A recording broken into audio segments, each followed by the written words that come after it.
कि कैसे जंग लड़ी जाती है और कैसे दुनिया को दिखाई जाती है। जरा सोचिए, एक दुश्मन का हथियार जिसे अटैक के लिए भेजा गया था, अब वो देश की राजधानी में एक मिलिट्री ट्रॉफी की तरह खड़ा है। ये सिर्फ एक डिस्प्ले नहीं है, ये एक बहुत पावरफुल मैसेज है।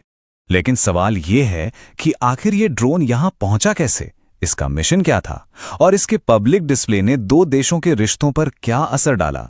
चलिए इस पूरी गुत्थी को सुलझाते हैं। तो इस कहानी की शुरुआत होती है 15 दिसंबर 2025 से।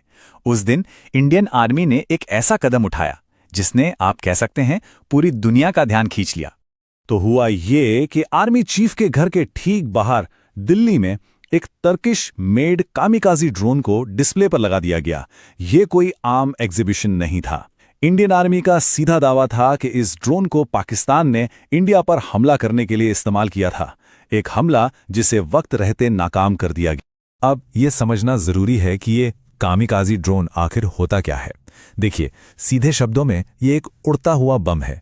इसका काम ही है सीधा जाकर अपने टारगेट से टकराना और उसे तबाह कर देना। और यही चीज इसे खासकर शहरी इलाकों में बहुत ज्यादा खतरनाक बना देती है। तो अगला सवाल ये उठता है कि अगर ये ड्रोन इतना डेंजरस था तो इसे रोका कैसे गया। और यहीं से हम इस कहानी के मिलिट्री एंगल में एंटर करते हैं। यहां हीरो था इंडिया का एयर डिफेंस सिस्टम आकाश तीर। इस सिस्टम ने कमाल का काम किया। पहले इसने इस लो फ्लाइंग ड्रोन को डिटेक्ट किया, फिर इसके पाथ को ट्रैक किया और इससे पहले कि ये अपने टारगेट तक पहुंच पाता, इसे हवा में ही नष्ट कर दिया। ये इंडियन डिफेंस कैपेबिलिटीज का एक बहुत साफ साफ डेमोन्स्ट्रेशन था। अब जैसे ही इंडिया ने इस ड्रोन को पब्लिक में डिस्प्ले किया, खबर सीधे तुर्की पहुंची और बस मामला मिलिट्री से निकलकर सीधा डिप्लोमेसी के मैदान में आ गया। तुर्की का रिएक्शन बहुत तेज था। उनके फॉरेन मिनिस्टर हाकन फिदान ने फौरन एक स्टेटमेंट जारी किया। उन्होंने साफ साफ कहा कि इंडिया तुर्की को बदनाम करने की कोशिश ना करे और ये पूरा मामला सिर्फ एक मिसअंडरस्टैंडिंग है। तो तुर्की ने ये तो माना कि हाँ, उन्होंने ये ड्रोन पाकिस्तान को सप्लाई किया था, लेकिन उनका कहना था कि इसका मकसद आतंकवादियों से लड़ना था, ना कि इंडिया के खिलाफ इस्तेमाल करना। उन्होंने इसे गलतफहमी बताते हुए डिमांड की कि इंडिया इस ड्रोन को टेक्निकल एनालिसिस के लिए उन्हें वापस कर दे। पर कहानी यहां और भी इंटरेस्टिंग हो जाती है। तुर्की के इन दावों के जवाब में इंडिया ने सिर्फ बातों से काम नहीं लिया, बल्कि उन्होंने ऐसे सबूत सामने रखे जिन्होंने एक बिल्कुल अलग ही तस्वीर पेश कर दी। तो यही है पूरे विवाद की जड़। एक तरफ तुर्की का दावा कि ड्रोन एंटी टेररिस्ट ऑपरेशंस के लिए था और दूसरी तरफ इंडिया का सबूत जो कहता है कि ड्रोन को इंडिया पाकिस्तान के बीच जब तनाव चरम पर था तब विस्फोटकों के साथ एक मिलिट्री प्लेन से भेजा गया था। इंडिया के सबूत काफी स्पेसिफिक थे। उनके मुताबिक ये एक इमरजेंसी खरीद थी। ड्रोन्स को एक C-130 मिलिट्री ट्रांसपोर्ट प्लेन से डिलीवर किया गया था, ना कि किसी नॉर्मल कार्गो फ्लाइट से।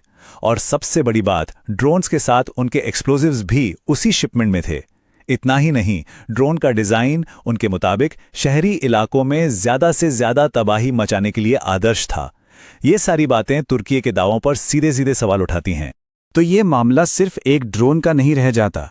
इसके पीछे बड़े जियोपॉलिटिकल दांव पेच हैं जिनका असर इंडिया, तुर्की और पूरे रीजन पर पड़ता है।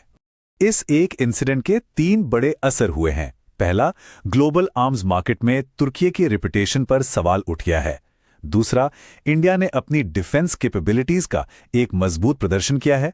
और तीसरा, इसने इंडिया, पाकिस्तान, तुर्की के पहले से ही कॉम्प्लेक्स रिश्तों में एक नई उलझन पैदा कर दी है। तो आखिर में इस ड्रोन को एक वॉर ट्रॉफी की तरह डिस्प्ले करके इंडिया ने दुनिया को एक बहुत साफ मैसेज दिया है।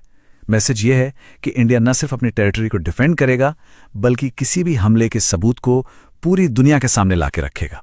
चुप रहने का वक्त अब चला गया।